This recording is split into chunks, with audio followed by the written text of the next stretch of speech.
The Christmas season is my favourite time of the year. Watching films like Home Alone, Muppets Christmas Carol, and Die Hard put me in a merry mood, and this year specifically is making me feel very nostalgic. It got me thinking of those games that remind me of my childhood, and reminisce on some good old memories. While some of these games may not be my favourites, and a few of them have not stood the test of time, they still bring a lot of happy moments, and some of them have developed my personal taste. So make some hot chocolate and snuggle up in your bed, and let's dwell back in the past. Thanks to stuff like Steam and other services, PC gaming is huge, with tons of games to choose from with just a click of a button. I have been getting into PC gaming a bit more, but back then I hardly touched the thing. We did have a household PC that we used for schoolwork, but a lot of the time me and my siblings loved using it for Microsoft Paint and a software to learn about various dinosaurs and animals. We did have a few games on it, but it wasn't much. No, my dad did like playing Who Wants to Be a Millionaire and The Weakest Link. But there was one game though we had on it that I loved, and it starred the Blue Bomber himself. Before I was introduced to the Mega Man series during my college years, my first Mega Man game was back in the late 90s with X4. Mega Man X4 has very cheesy voice acting, but I thought at the time this was impressive, and it even had cutscenes that were animated, which I thought I would only see in cartoons.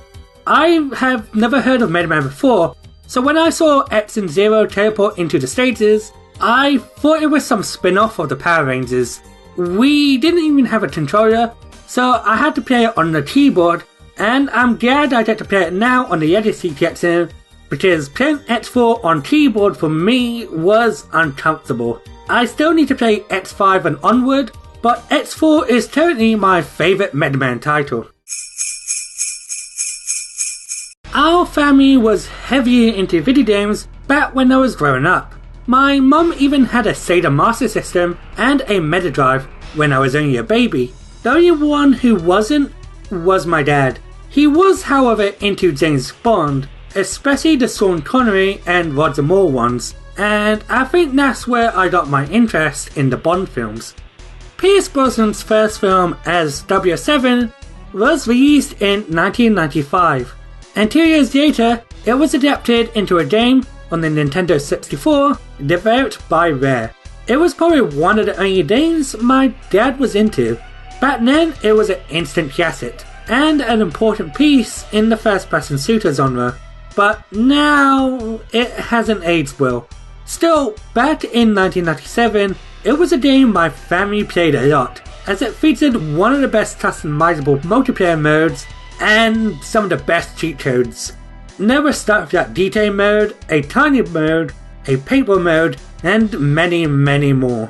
Most of my time playing it was in multiplayer, and while I was terribly awful at it, and a lot of the time we were mostly streaming at each other, it was mostly a great time. For a mode that was practically made at the last minute, it what made Goldeneye so memorable. I think anyone born in the 90s has played this game at some point, as it was everywhere in that generation. My introduction to Pokemon was the anime, and I remember watching a lot of the series up to Johto. I never got Red and Blue myself, but I remember borrowing my oldest brother's copy of Red and dabbled for a bit. I was still at the time obsessed with the series, as I frequently watched the show, collecting the cards, and dreamt of what Pokemon I wanted in my team. It wasn't until when Pokemon Yellow came out in 2000 where I got it for Christmas alongside the first movie. I enjoyed it, but I was sad when I found out I couldn't evolve Pikachu into Raichu, which made me dislike the Pokemon mascot. It wasn't until me and my brothers realised we could trade Pikachu to Red and Blue and evolve it there. I used to bring my copy of Yellow into school, and it made those school days less dull. It was also the starting point where I got into various series about collecting monsters and other things like Digimon and Metabots.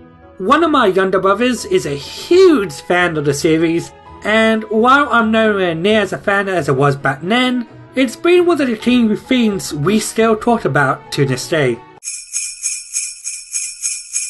I've played many Mario games in my childhood years, like Super Mario All-Stars, World, Yam 1 and 2, and Mario Kart, but the one I cherished the most was the plumber's first 3D outing, Super Mario 64. This was my very first Nintendo 64 game, and my introduction to 3D gaming. 3D gaming has been the standard for a long time, but back in the 90s, it was the brand new trend. Trying to control Mario in a 3D world was something to get used to, but it felt great at the time. Before Mario 64, most games I played were the simple point A to point B route, but this was the first time I could play any level in any order, as long as I had enough power stars, and if I wanted to, I could even skip some of them. I enjoyed the freedom of playing how I wanted to play. One of my favourite things was grabbing the wing cap and just flying across Bob-omb Battlefield. I recently played it again, thanks to the 3D All-Stars collection, and while I had some issues like the camera controls, 100 coin missions, and tick-tock clock, I still loved playing it as I did back in 1997. Me and my family went abroad a few times on our summer holidays, and two of my favourite activities during those holidays were swimming and playing at the arcades.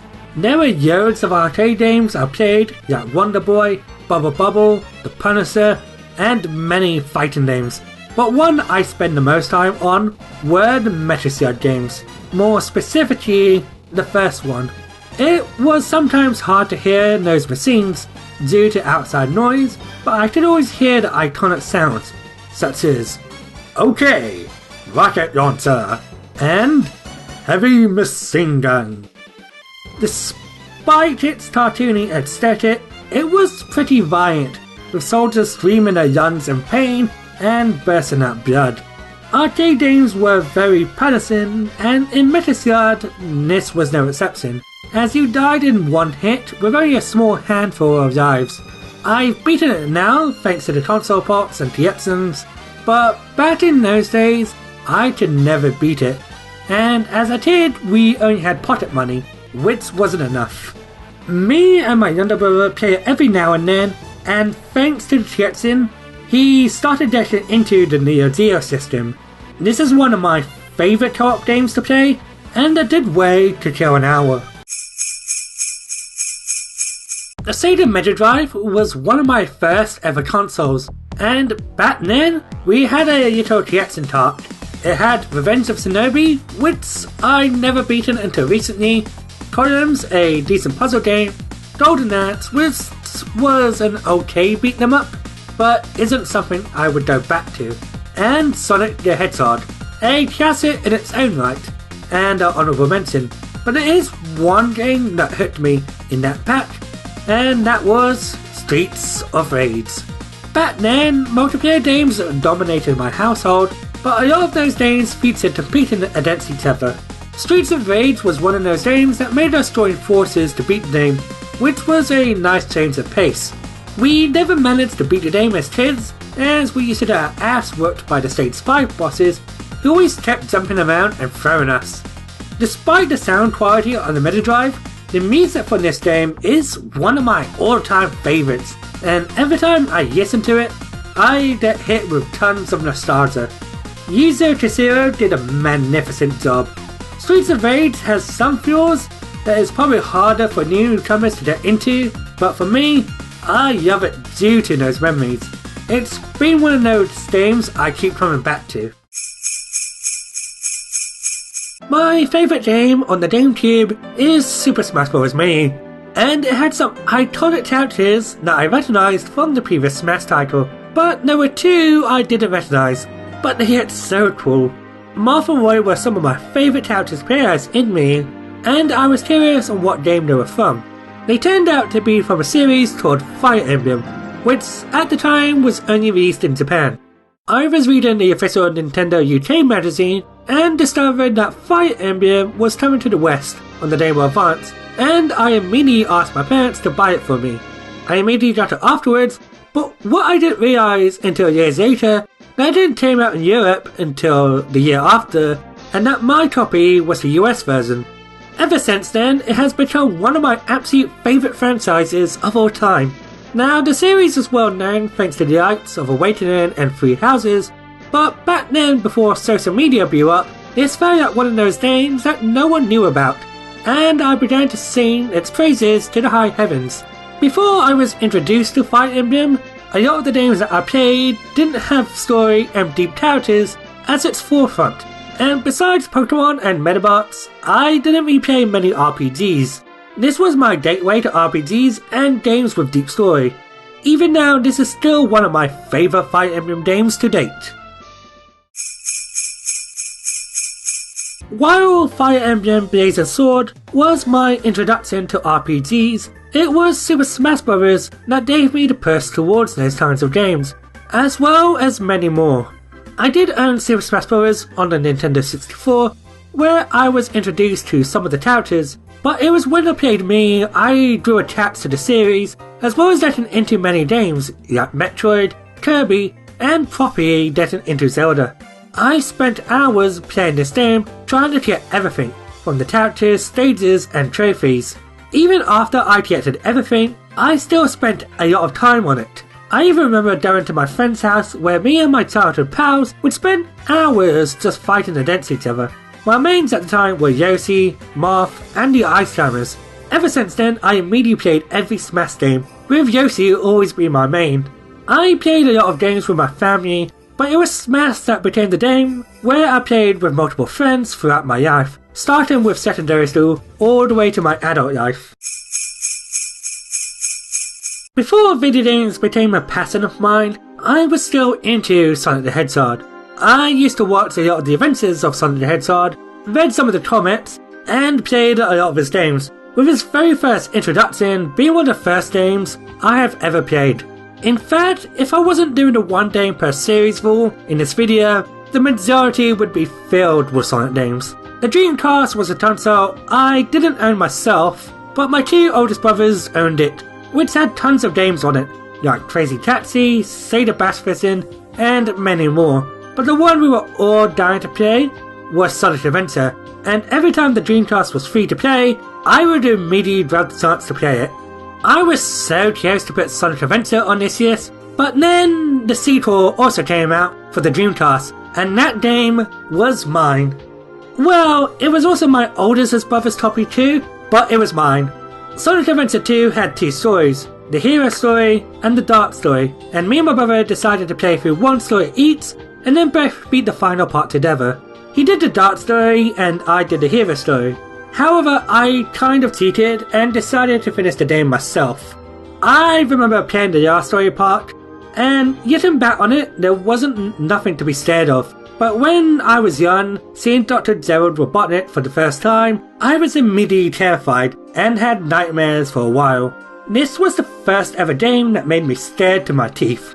It was the way he looked, the way the screen faded into red, and the way he talked about getting his revenge and destroying the world. The final boss against the Biozid was amazing, with Yevon Yeon playing in the background, and the way it ended with Shadow sacrificing himself and Sonic saying goodbye is so emotional to me. This was also the last ever Sonic game to be released on the Sega console, as by then they were becoming a third-party company, so it felt like the end of an era and made the final scene that much more impactful. My childhood heavily consists of Sega and Nintendo, but another contender was the British studio Rare, who put out some of my childhood favourites, like Star Fox Adventures, Banjo-Kazooie, Goldeneye, and Diddy Kong Racing, which would be my number 11, but my favourite games made by them are the Donkey Kong Country games, and out of the three, it would be the middle child. If you've seen my videos this year, you would know I adore these games, and you would know Donkey Kong Country 2, Diddy's Conquest, is my absolute favourite game of all time. I've played many games before them, like various Sonic and Mario games, and I do love those too, but DKC 2 was the first ever game that made me a video game enthusiast. and ever since then, it made me want to work while I wanted to create things, and made me into the person I am today. It has been my comfort game throughout my life, whether it be a sick day from school, to having a lousy mood, or just having a lazy day. Without DKC2, I would have no idea where I'll be today. No matter what year you were born, everyone's got those games they look back fondly, whether that be Sonic, Jet Set Radio, or even a game that came out 10 years ago. It's been nice to look back and remember the good old times, but now I feel very old, so I'm going to end this video here. I hope you have a Merry Christmas and a Happy New Year. And if you're watching this at some other time of the year, then I hope you have a wonderful day.